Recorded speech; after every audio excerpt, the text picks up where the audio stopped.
C'est parti. Bon, du coup, les gars, aujourd'hui, on va parler des durées minimales de maintien des qualités physiques. Ce que j'entends par là, notamment, c'est autour de la VO2 max, que vous pouvez déjà voir ici en haut à gauche, mais vous verrez aussi plus tard au niveau des qualités de force, donc que ce soit force, que ce soit puissance, etc.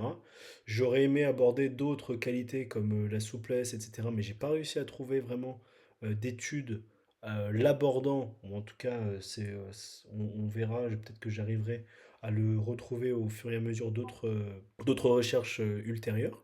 Mais en tout cas, aujourd'hui, on va aborder ces deux sujets-là en priorité, mais aussi avoir du contenu pour comprendre un peu mieux comment aborder ce moment de récupération slash de désentraînement, que ce soit sur courte, moyenne ou longue durée, pour comprendre un peu mieux qu'est-ce que nous on peut faire en tant que préparateur physique, comment est-ce qu'on peut aussi l'aborder d'une manière générale en se disant alors, il faut que je fasse à tout prix quelque chose, ou au contraire, est-ce que je peux avoir un peu plus, dormir un peu plus sur mes deux oreilles et avoir un peu moins de stress autour de cette problématique-là. Aujourd'hui, durée minimale de maintien des qualités physiques. Est-ce que vous avez déjà des questions pour pouvoir commencer? Peut-être qu'on pourrait démystifier certaines choses dès le début. Euh, Vas-y, balance, tranquille, passe la zone, bam! ok. Ouf. Donc, pour commencer, on va parler en fait des effets du désentraînement, parce que je trouve que c'est une bonne introduction à la suite. Donc, les effets du désentraînement, on a un étudiant, ou en tout cas un chercheur indien, qui est ici, qui c'est pour mon famille Gopu, qui a fait l'année dernière une bonne review en fait sur tout ce qui est lié en fait au désentraînement et tout ce que peut engendrer du désentraînement. On verra donc les points négatifs et les points positifs, mais bien sûr, on a un peu plus de points négatifs que de points positifs. Et voilà. Donc, overall, qu'est-ce qu'on va pouvoir voir en fait lié aux effets du désentraînement? Hop, ici. On va avoir une baisse de l'indice de fitness de manière générale. Donc tout ce qui est indice de fitness, en fait, c'est tout ce qui est lié aux capacités physiques du corps humain, donc c'est-à-dire les capacités musculaires, les capacités aussi cardiovasculaires, etc. Donc d'une manière générale, l'indice fitness, une baisse de l'indice fitness.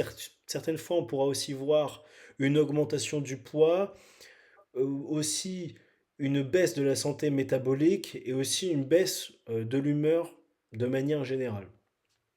Si on va un peu plus dans les détails au niveau cardiovasculaire, ce qui va se passer, c'est que on va plutôt avoir tendance à trouver une baisse au niveau du volume d'éjection systolique, une baisse au niveau du volume total de sang qui est pompé par le cœur, et donc par rapport aussi au volume d'éjection, donc les deux vont de pair.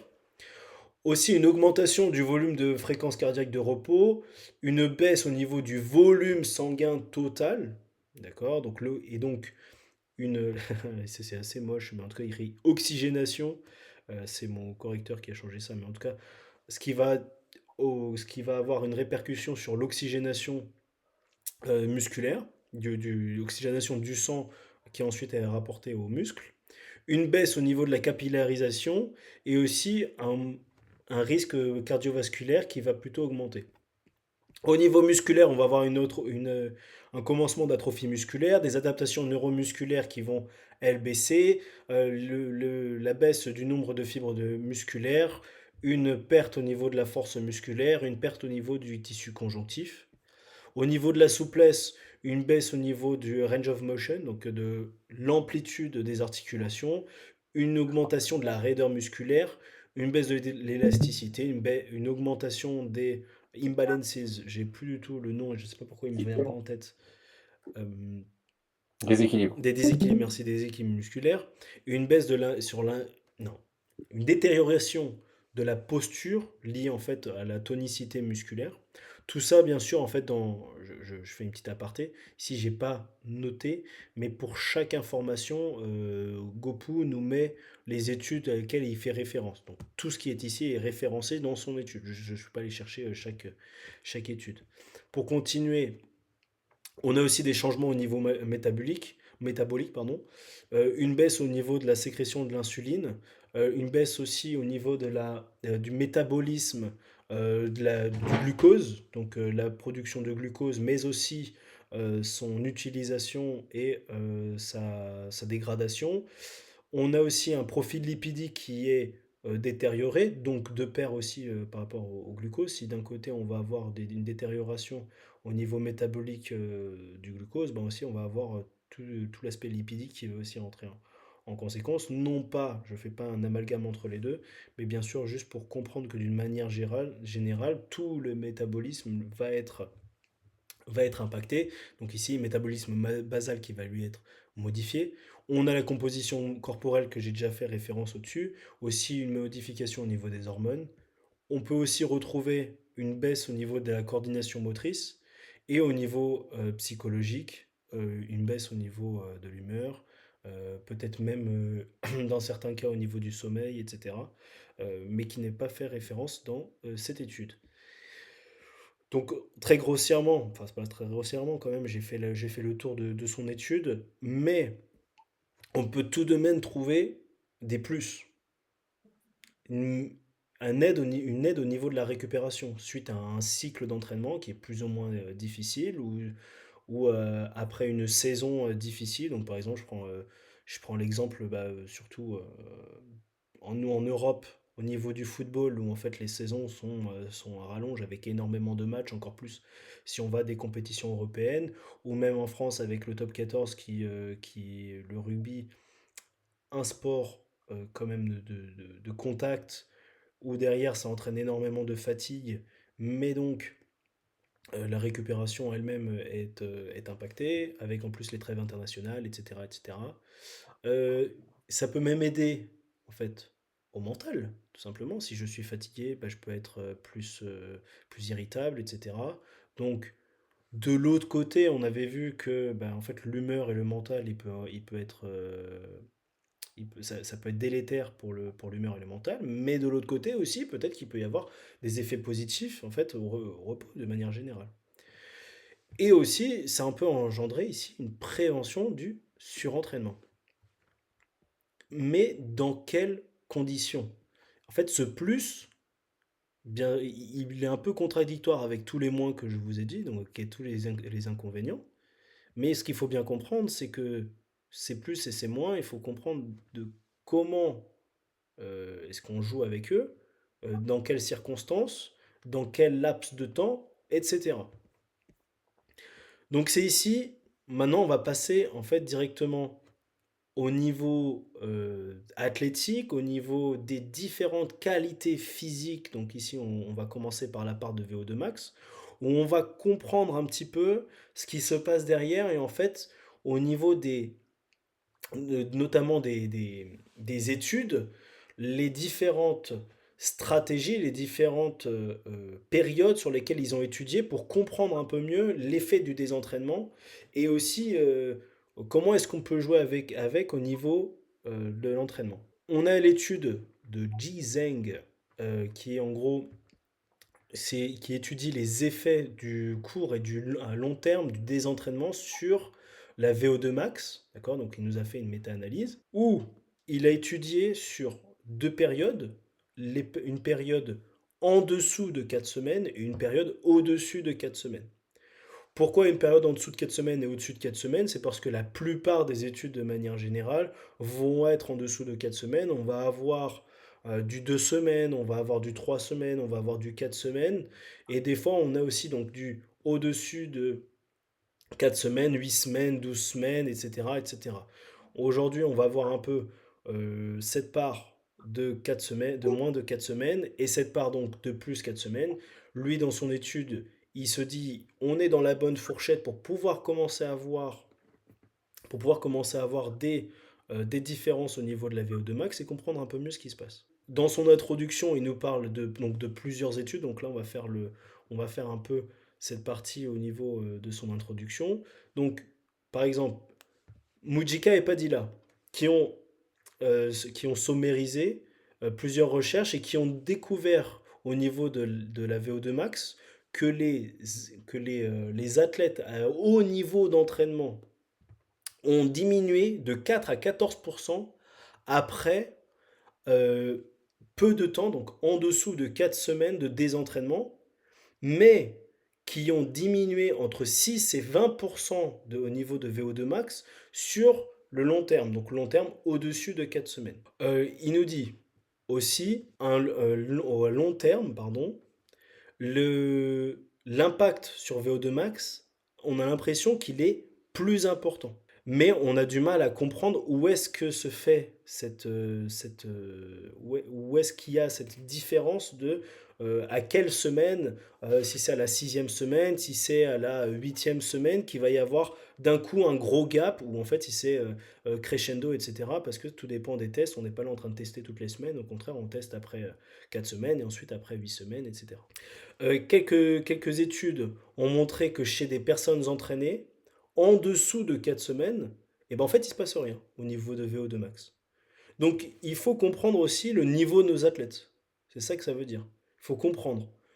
Est-ce que chez les très hauts niveaux, on va avoir des grosses descentes au niveau de VO2 max ou en fait, pas forcément. En gros, qui est quoi, qui est qui et dans quelles circonstances.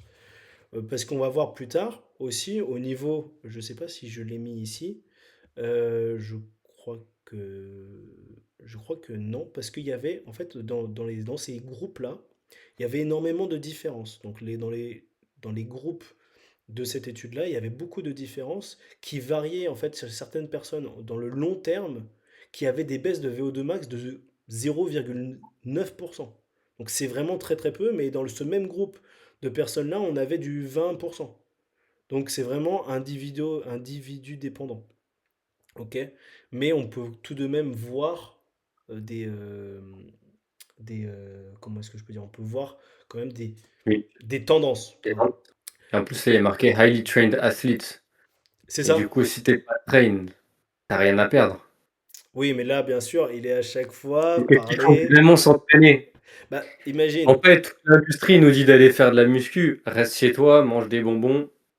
T'auras plus rien à perdre de toute façon. Donc, il n'y a plus de désentraînement. Donc, ce sujet est paradoxal finalement. Est-ce que vraiment c'est Mais, important? mais écoute-moi. Moi, je te dis ici, au niveau cardiovasculaire, le désentraînement, qu'est-ce qu'il fait? Il augmente le risque des maladies cardiovasculaires. Hein? D'accord, ok. D'où Mais du coup, si t'es l'importance. déjà pas entraîné, le désentraînement n'augmente pas plus. You know what I mean? Oui, mais les risques sont déjà élevés. Donc le fait de s'entraîner de manière générale baisse les risques. Le fait d'arrêter de s'entraîner revient au niveau zéro où tu étais et donc où les risques étaient élevés. Donc faut quand même s'entraîner. On peut pas rester sur son canapé à Il manger faut du banana pas, bread. il faut pas s'entraîner, il faut bouger. Ok, bougeons. S'entraîner, pour les personnes qui nous entendent, je sais pas si on est en live d'ailleurs, mais pour les Non, personnes, ok, mais bah on a... écoute, on a quoi? C'est moi. Non, là, il y a un viewer, c'est moi. Il y en avait quatre tout à l'heure. On a été jusqu'à 4 pendant 5 secondes. Écoute-moi, pour les personnes qui nous entendent, ok? Eh ben, s'entraîner, eh ben, c'est si on a un objectif même de performance, l'entraînement. Aujourd'hui, l'entraînement, il peut être vu de plein de manières différentes. Il peut être vu juste comme, eh ben en fait, je vais juste m'amuser avec mes potes pendant la semaine, je vais aller faire du sport, etc. Mais en soi, je vais être avec mes potes, ça s'appelle un entraînement. Mais en soi, on n'est pas dans le même entraînement qu'un athlète de haut niveau. Par contre, on n'a pas répondu à la question dans le chat, c'est est-ce qu'on peut quand même manger des bonbons pendant qu'on s'entraîne?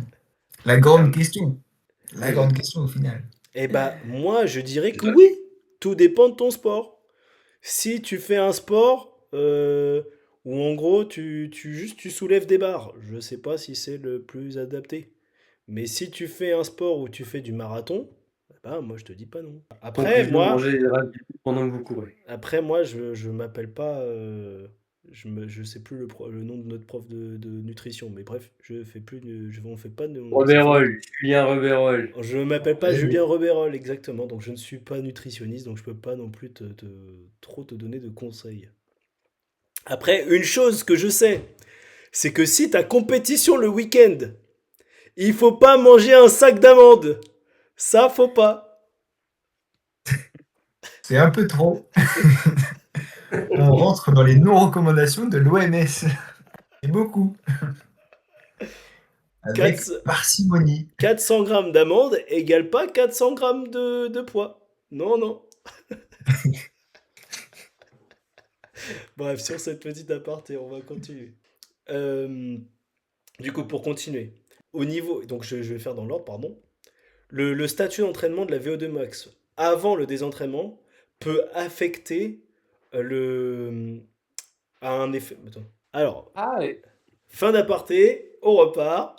Alors, des études récentes, pardon, ont montré que la perte dans l'adaptation de l'entraînement et de la capacité de l'exercice, qui est pendant une certaine période d'inactivité, peut au moins être, comment dire, être déchargé de son poids avec un programme qui peut baisser la fréquence d'entraînement ou le volume de l'entraînement, donc la durée de l'entraînement, si l'intensité est maintenue. Ça, plus tard, on nous le redira, et plus tard, lui-même, dans son étude, nous le redira.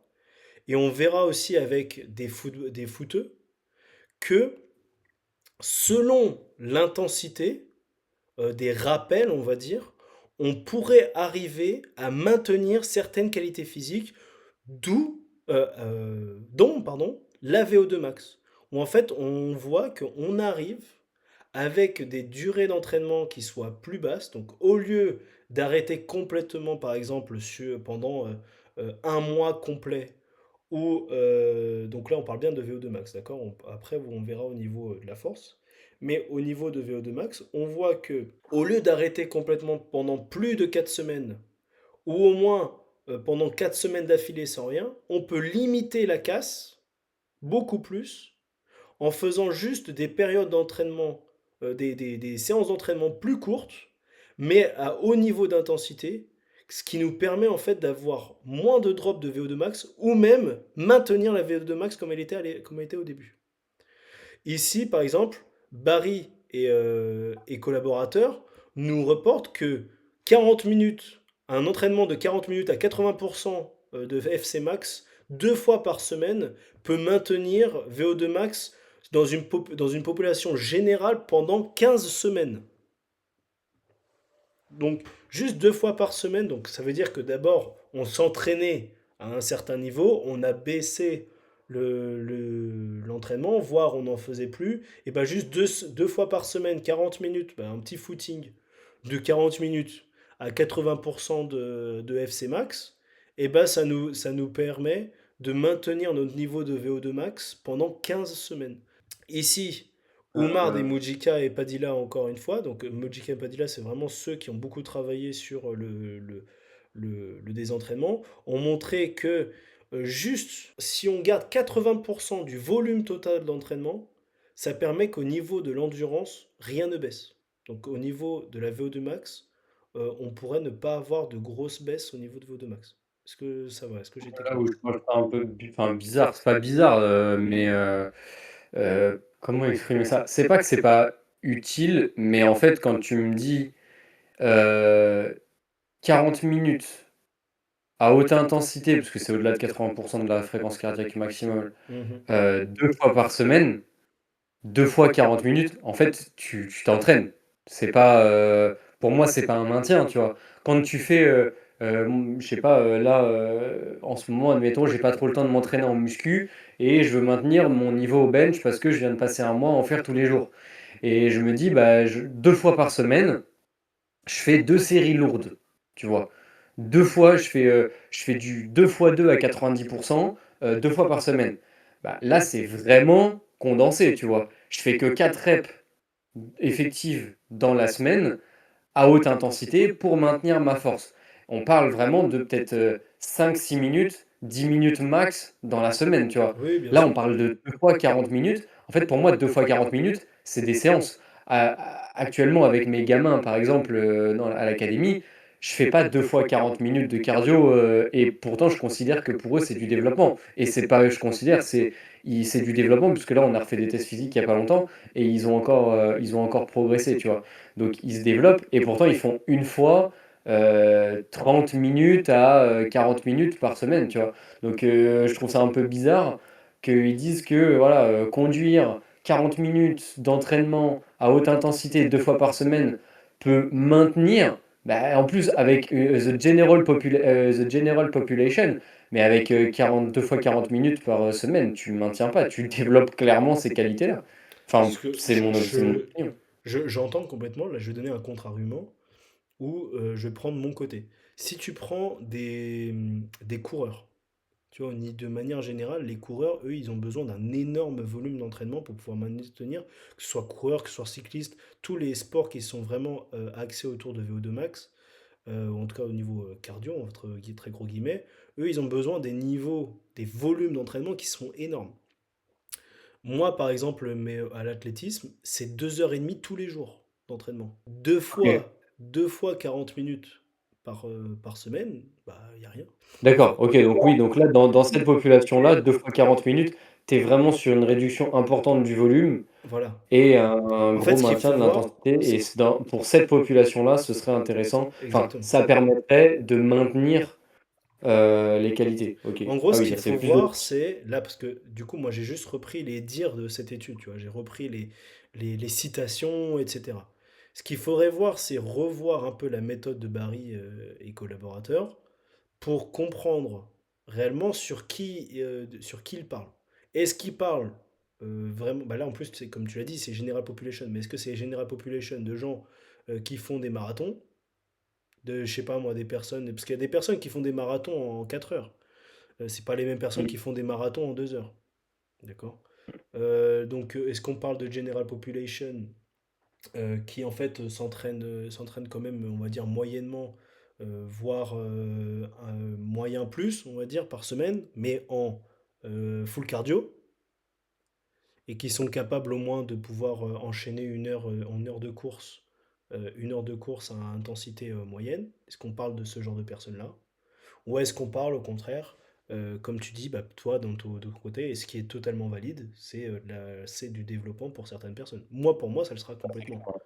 Tu vois, on est Ouais, quatre. c'est ça, même, tu vois, General Population, je pense que, à part, comme tu dis, en fait, même si tu prends des athlètes, hein, enfin, athlètes, des personnes entraînées, à part les gens qui sont, comme tu dis, marathoniens, trailers, triathlètes, cyclistes, tous les métiers où le facteur de performance principal, c'est tes qualités énergétiques et a fortiori c'est VO2 max, pour ces personnes-là qui effectivement, comme tu le dis, ont un volume d'entraînement au niveau cardio ultra important, effectivement, si tu fais 10 heures de cardio dans la semaine, bon bah oui, 2 fois 40 minutes, c'est une baisse énorme du volume, et du coup, seulement 2 fois 40 minutes pour maintenir tes qualités, c'est du pain béni. Maintenant, pour la majorité des sportifs, et même de la population en général, 2 fois 40 minutes par semaine, tu es déjà sur un bon développement en fait. C'est déjà très bien de pouvoir faire, c'est excellent de pouvoir faire 2 fois 40 minutes de cardio dans la semaine. Yes. Moi je les fais pas, hein, je vous le dis, les gars,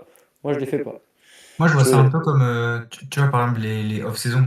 Genre, tu sais, off-saison, tu fais une semaine de vacances ou des trucs comme ça. Ben, pour les sports de combat où VO2 max c'est important, mais pas aussi important que tout le reste, et vu comme c'est complexe ces sports-là, je pense que c'est pas si con que ça de le mettre, tu vois, dans tes semaines off où tu es en vacances complet et tu as juste accès à tes baskets et tu vas courir à cette fréquence-là. Là, je le vois dans ce sens-là, mais c'est vrai que dans tout le reste, oui. Après, je pense que c'est pareil, c'est une étude pilote qui nous montre une idée de comment planifier les choses dans ce sens-là. Et à Le... voir sur quelle population il a été fait. Ouais.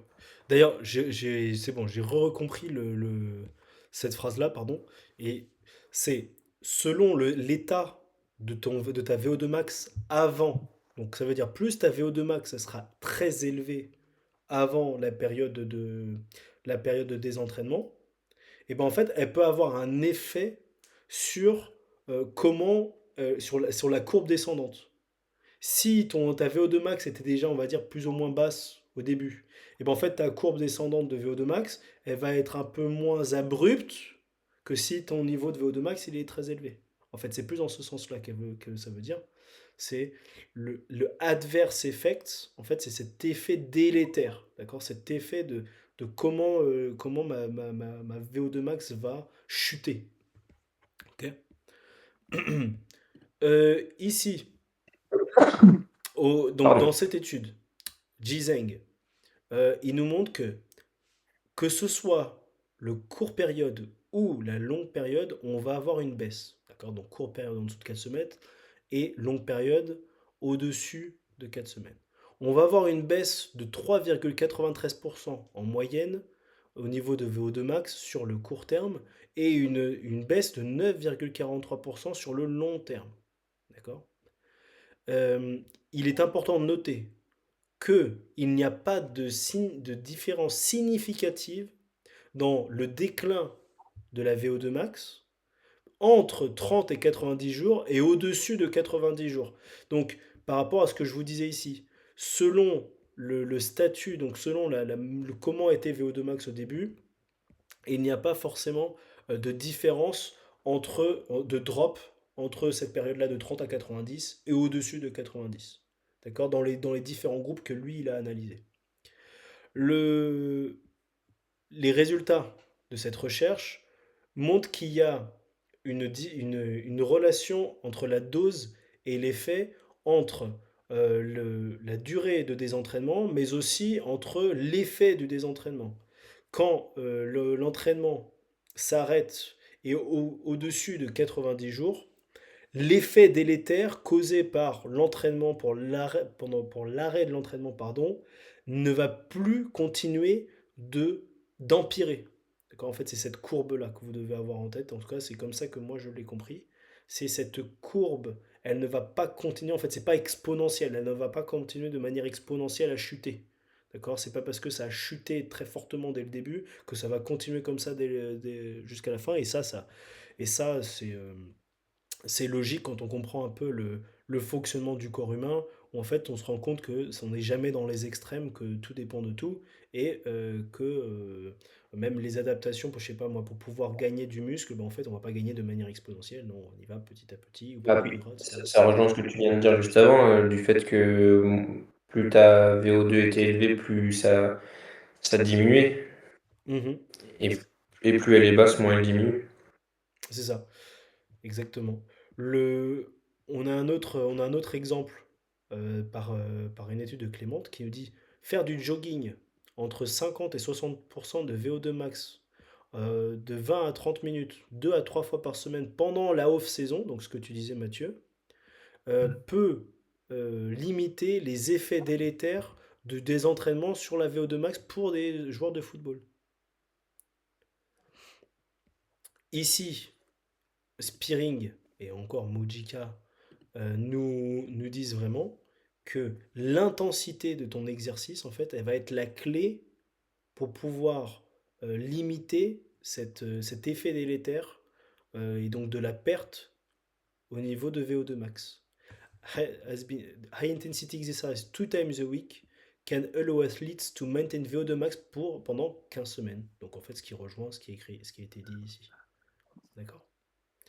Donc ça, c'était la partie VO2 max, en tout cas, ce qui, dans la plupart des études que j'ai lues, ici le short et le long terme, on parle de population générale.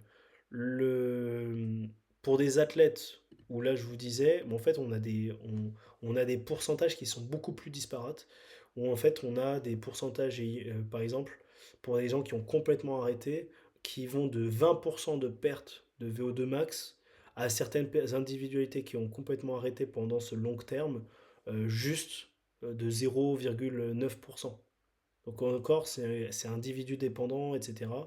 Mais on comprend tout de même que chez les athlètes de haut niveau, bah, en fait, la perte elle va être beaucoup plus énorme que chez des personnes qui ne sont pas athlètes de haut niveau, tout simplement.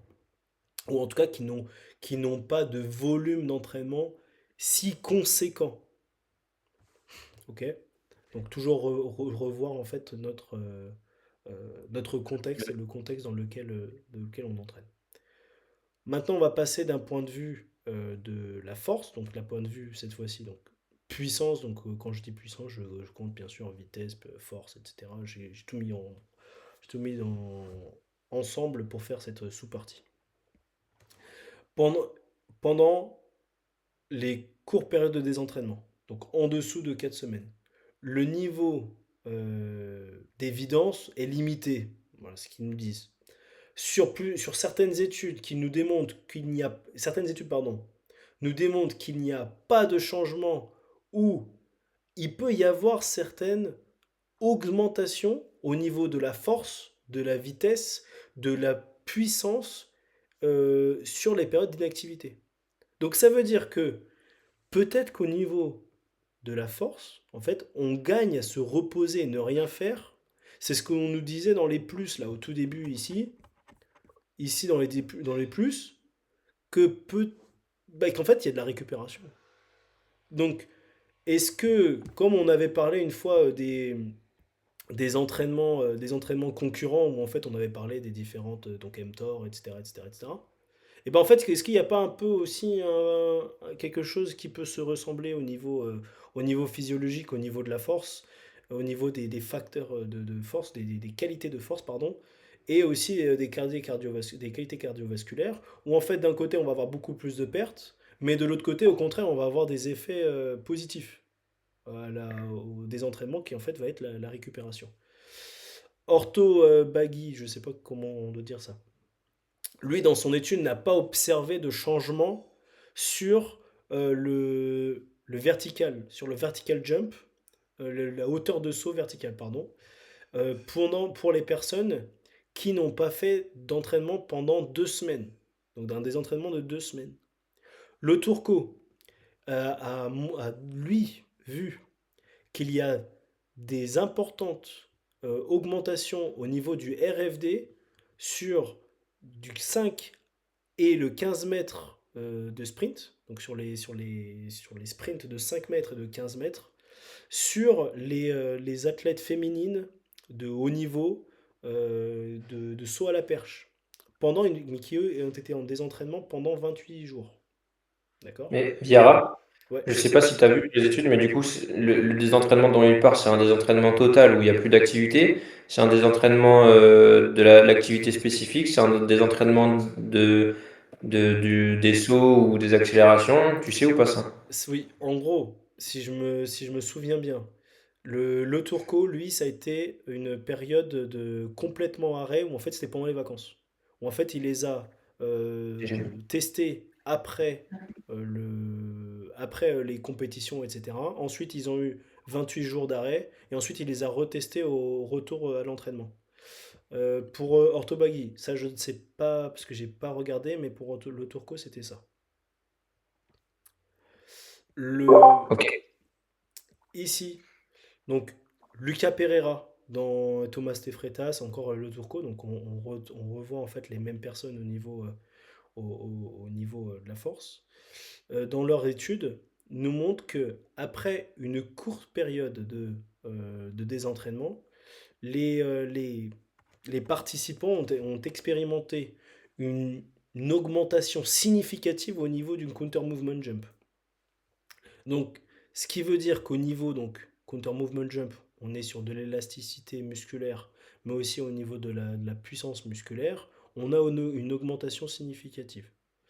Après, et par contre ici, le short term, j'ai pas noté, et je me souviens pas de combien de temps c'est, mais je crois que c'était 3 semaines de désentraînement, si je me trompe pas.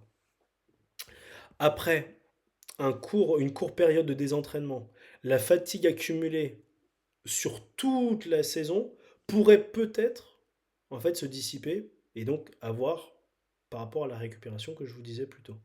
Ce qui pourrait nous donner l'impression en fait d'avoir des effets de potentiation qui viennent en fait après toute cette période de récupération, donc effet de potentiation juste après.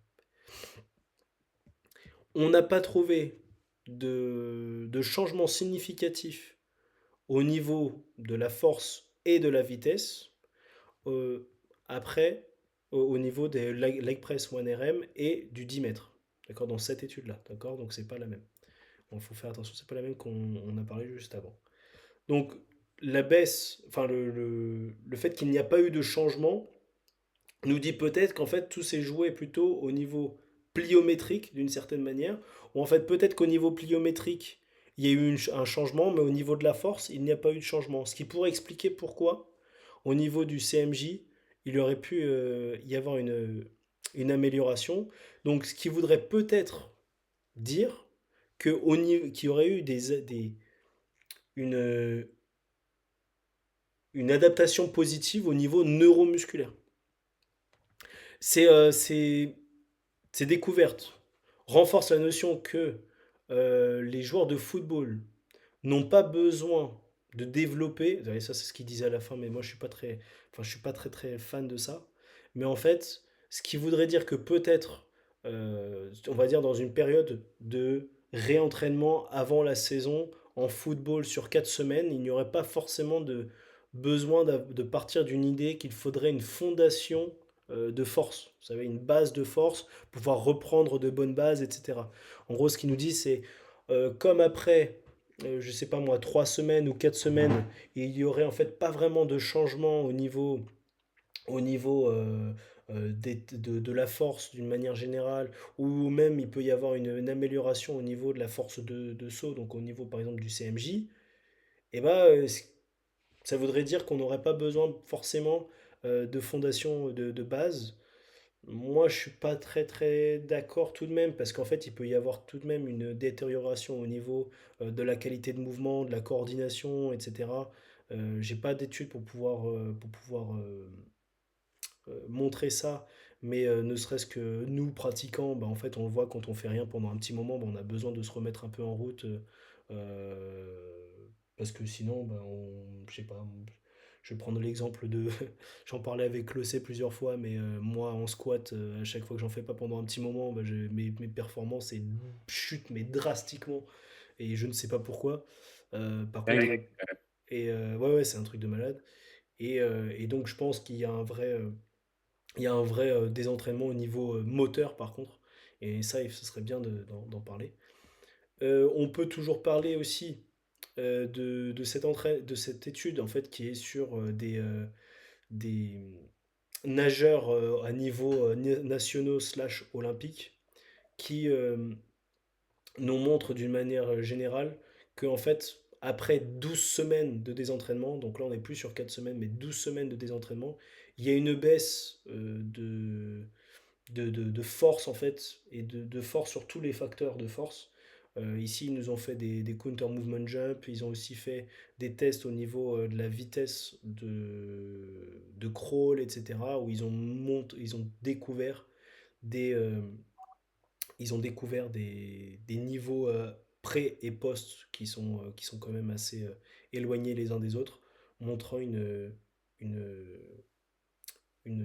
ah mince, je sais pas le mot, Entraînement. un désentraînement notoire, voilà, un désentraînement notoire de ces qualités-là sur 12 semaines. Donc ça voudrait dire que, eh ben, en fait, on se retrouverait au niveau de la force dans une période qui pourrait être bénéfique, allant jusqu'à 4 semaines ou voire un petit peu plus, mais si c'est un petit peu plus, ben, on sait que 12 semaines c'est trop, 12 semaines qui équivaut à 2 mois et demi tout de même.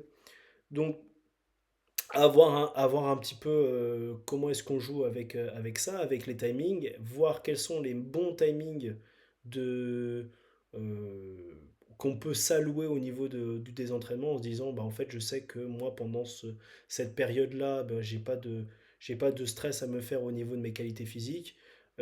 Par contre, au niveau, bah, on a vu au niveau de VO2 max, et ben là je pourrais avoir un peu plus de précautions, je pourrais avoir un peu plus de précautions à avoir sur comment est-ce que je peux garder mes qualités physiques pendant cette période où en fait on va rien faire. Donc par exemple, faire des petits entraînements qui soient un peu plus intensifs. On a vu ici sur par exemple le football, donc nous on est plus sur, on entraîne plus des sports intermittents.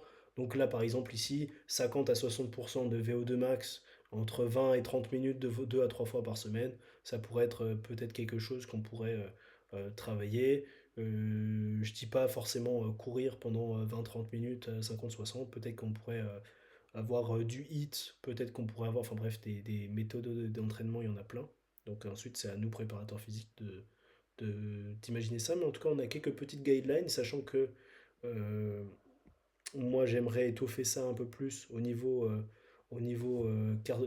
pardon, au niveau de la souplesse et aussi de la coordination et peut-être aussi de la psychologie pour comprendre un peu plus ce qui peut se passer à l'intérieur et pour pouvoir étoffer un peu et avoir un peu plus de précision sur ces durées minimales de maintien de qualité physique et comment est-ce qu'on peut, même dans nos cycles au travers de l'année, jouer sur ces différents timings pour pouvoir faire des rappels, etc.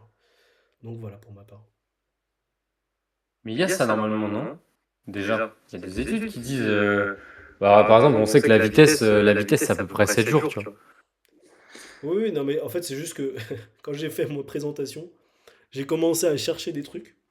Je suis parti d'un côté, et après, j'avais plus le temps pour pouvoir. Enfin, c'est pas que j'avais plus le temps, mais je suis parti dans encore plusieurs études à lire, où dedans on est plus sur à partir de tel moment on voit que ça baisse, etc. Plutôt que juste sur des timings de ce que tu viens de dire au niveau de la vitesse, etc. Il me semble qu'on avait eu en cours, on avait eu en cours une fois un tableau où, enfin, je dois avoir un tableau quelque part, moi, qui parlait justement des temps de désentraînement en fonction des types de qualité et tout. Mais je me demande vraiment, est-ce Il que n'y a pas c'est la vrai, référence. est-ce que c'est vrai, je sais plus trop ce que c'est, faudrait que je regarde. Et non Mais plus. est-ce que c'est vrai pour tout le monde? Est-ce que c'est vrai tout le temps? Est-ce que c'est vrai dans chaque contexte? Est-ce que, est-ce qu'en fonction de ce que tu vas faire, ça va partir de la même vitesse ou pas?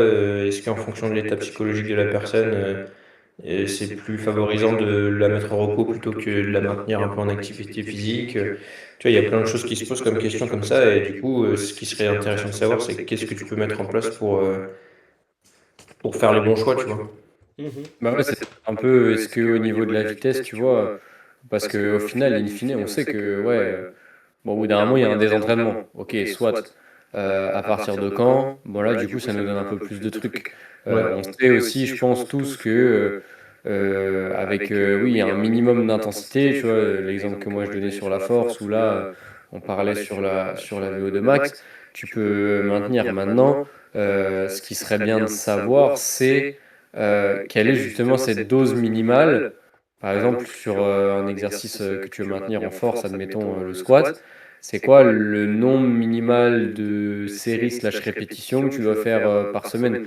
Ou en vitesse, le nombre minimal de mètres en sprint à haute intensité au-delà de 95% de ta Vmax que tu dois faire?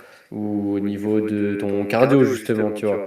Je pense que enfin, ça, ce serait vraiment enfin, ce serait le truc à voir, quoi. Mhm.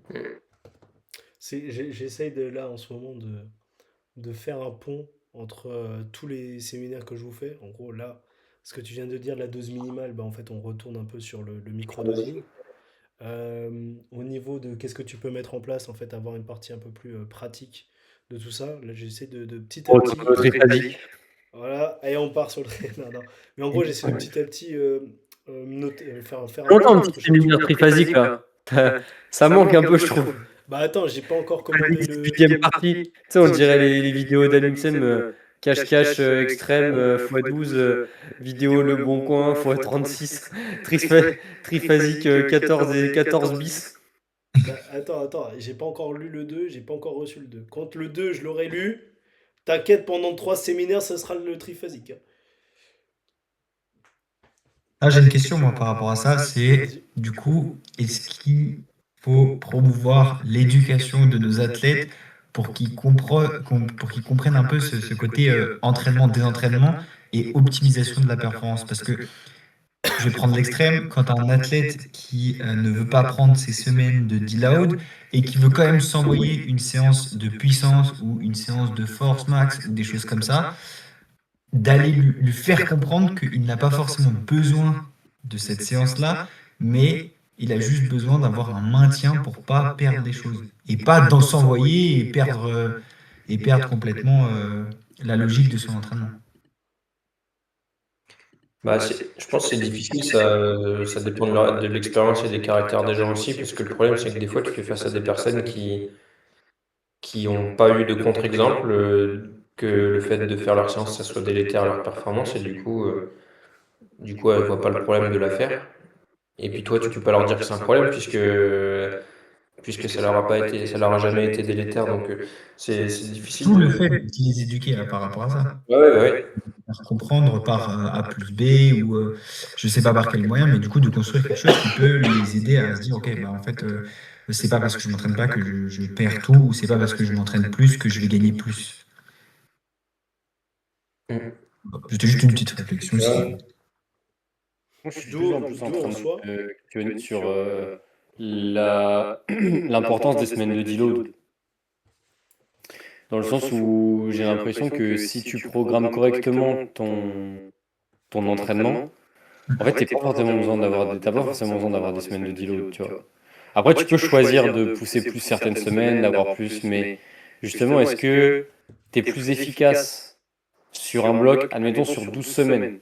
Si tu fais 3 semaines, une semaine, 3 semaines, une semaine, 3 semaines, une semaine, sur 12 semaines, c'est-à-dire qu'il y a 3 semaines où tu as vraiment déchargé. Mais est-ce que tu es plus efficace en faisant ça, ou en faisant 12 semaines consécutives, mais mieux géré, où tu t'arrêtes pas en fait? Au final, tu gagnes 3 semaines de travail. Je suis d'accord avec toi pour la planification, mais je parle là des athlètes qui, même si tu planifies correctement, bah en fait, vont vouloir en faire plus que tu planifies, et du coup, pas forcément avoir besoin des deloads, etc., etc., mais de sentir que, bah en fait, il faut commencer bas, progressivement, et aller vers ce que tu vas chercher, et qui veulent toujours en rajouter dès les premières semaines, parce qu'ils sont capables de le faire. Et du coup, ça les rassure d'être capables de le faire, et du coup, au niveau de la confiance, ils sont bien sur les premières semaines, et en fait, dès que tu vas aller dans les programmations où toi, tu avais tout planifié, tout fait correctement, bah en fait, ça va casser parce que il s'est trop entraîné. Et si je te parle là des sports où il y a un ego et une confiance, que je pense que dans tous les sports, ils n'ont pas conscience de ça. Et c'est un exemple du judo. Hein. Le judo, en fait, si tu te sens fort, tu vas être fort. Alors, ça se passe pas trop comme ça dans la réalité. Ouais, Mais je non, suis là, d'accord c'est avec toi que si juste tu une planifies réflexion correctement, il y a un suivi. que tu avais donné ce truc-là, mais juste moi, je me questionnais sur. C'était une autre réflexion sur l'importance des semaines de deload, tu vois. Est-ce que c'est vraiment important ou pas? Et je trouve qu'il y en a. Enfin, je pense que sur des. Ça dépend. Tu vois, sur des. Je sais pas, par exemple, Baudouin, il va y avoir des phases avec son équipe où c'est plus intense. Un match, 2 matchs par semaine, pendant une semaine, 2 semaines, 3 semaines, X semaines. Peut-être que oui, il y a des moments, ça va être important de décharger parce que même au niveau mental, ça va te permettre de faire un break et vraiment de récupérer et de couper. Maintenant. Quand tu fais, je sais pas, tu as une compétition sur vraiment le long terme, t'as une prog, une périodisation linéaire parce que tu as une échéance vraiment long terme, est-ce que ça vaut vraiment le coup de pousser, pousser, pousser, décharger, pousser, pousser, pousser, décharger? Ou en fait, si tu laisses suffisamment tes temps de récup, si tu prends suffisamment tes temps de récup. Après, c'est une réflexion peut-être de quelqu'un qui s'entraîne pas assez et pas assez fort, tu vois. Au final, j'essaie de m'entraîner régulièrement, mais même si je fais du sport quasiment tous les jours, bah, au final, c'est pas, tu vois, c'est pas des gros entraînements, des grosses séances 2 fois par jour, etc. Donc, est-ce que personnellement, en tant que sportif, je suis pas allé dans ces extrêmes de devoir prendre une semaine off parce que vraiment je suis fatigué? Bah, peut-être. Mais vraiment d'un point de vue purement physio et optimisation de la perf, parce que c'est toujours notre objectif, je me questionne de plus en plus sur l'importance de ces semaines-là, quoi. Ça dépend du niveau. Tu vois, j'ai l'exemple tout con hein, du judo, parce qu'il y en a pas mal de mon club qui sont sur l'INSEP, qui sont suivis à l'INSEP. À l'INSEP, ils font pas très bien les choses. Genre, par exemple, là, il y a eu des stages juste avant une compète. La moitié des jeunes se sont blessés. Bon, après, on ne met pas un constat, on ne met pas la faute sur quelqu'un ni quoi que ce soit, mais c'est juste un constat par rapport à ce qui s'est passé. Et on a un jeune, bah, du coup, enfin, un jeune, un mec qui est hors de ce système-là et qui bosse avec le préparateur physique du club. Et du coup, il a choisi de faire une semaine où il coupait complet parce qu'il avait besoin. Mais c'était pas une semaine de deload dans le sens où bah, récupérer. Non, c'est vraiment mentalement pour prendre une pause, pour dire, ok, bah, là j'ai enchaîné pas mal de compètes, on est sur un gros cycle, cette semaine elle est importante, et après on repart au travail. Et du coup, c'est plutôt dans ce sens-là, et je pense que ce deload va être vraiment individualisé à ton sport et à l'athlète. Comment il réagit, comment il bosse, comment tu fonctionnes avec lui. Et je pense que c'est juste de l'adaptation. Et je suis d'accord avec toi qu'une bonne prog, ça.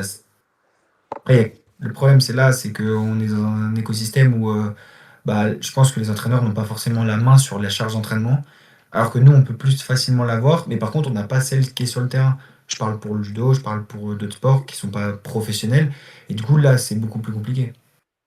Ouais, c'est vrai aussi, ouais, c'est vrai que nous, on peut gérer beaucoup plus facilement. Et justement, tu peux faire ton cycle où la première, par exemple, tu fais ton cycle de 4 semaines. Moi, je bosse comme ça avec mes clients. La première semaine, c'est toujours une semaine d'acclimatation au programme. Tes 2, 3 séances que tu vas faire pendant 3, 4 semaines, tu les découvres, tu vois les charges que tu vas être en capacité de mettre, les inclinaisons en fonction de ce que tu fais et du coup, tu découvres petit à petit, tu t'adaptes petit à petit. Et en fait, c'est pas une semaine de deload, c'est une semaine de recherche et d'acclimatation. Ce qui fait que naturellement, dans ton programme, tu vas, tu bosses, tu fais ta séance, mais tu te cherches aussi. Et par contre, bah, la séance numéro 2, la semaine numéro 2, bah, tu sais que directement, ta première série, t'as pas besoin d'être à tâtons sur quel poids je vais prendre. Non, direct, la semaine dernière, tu as utilisé ça, et bah là, on va utiliser ça plus 2 kilos, tu vois, par exemple. Et hop, directement, tu vas rentrer un peu plus dans le dur. Et puis en plus, c'est semaine 2 donc je t'aurais rajouté 1 ou 2 répétitions ou 5 secondes sur un exo. Et voilà, au bout de 2, 3, 4 semaines, bah, tu auras pris 10, 15 secondes en plus sur un exo, 2, 4 répétitions en plus, ou alors on aura baissé des répétitions. Par contre, on aura augmenté comment dire, l'intensité. Et du coup, progressivement, en fait, tes semaines, elles augmentent comme ça. Et la semaine suivante, bah, tu bosses, mais tu es ici. Et après, tu remontes petit à petit.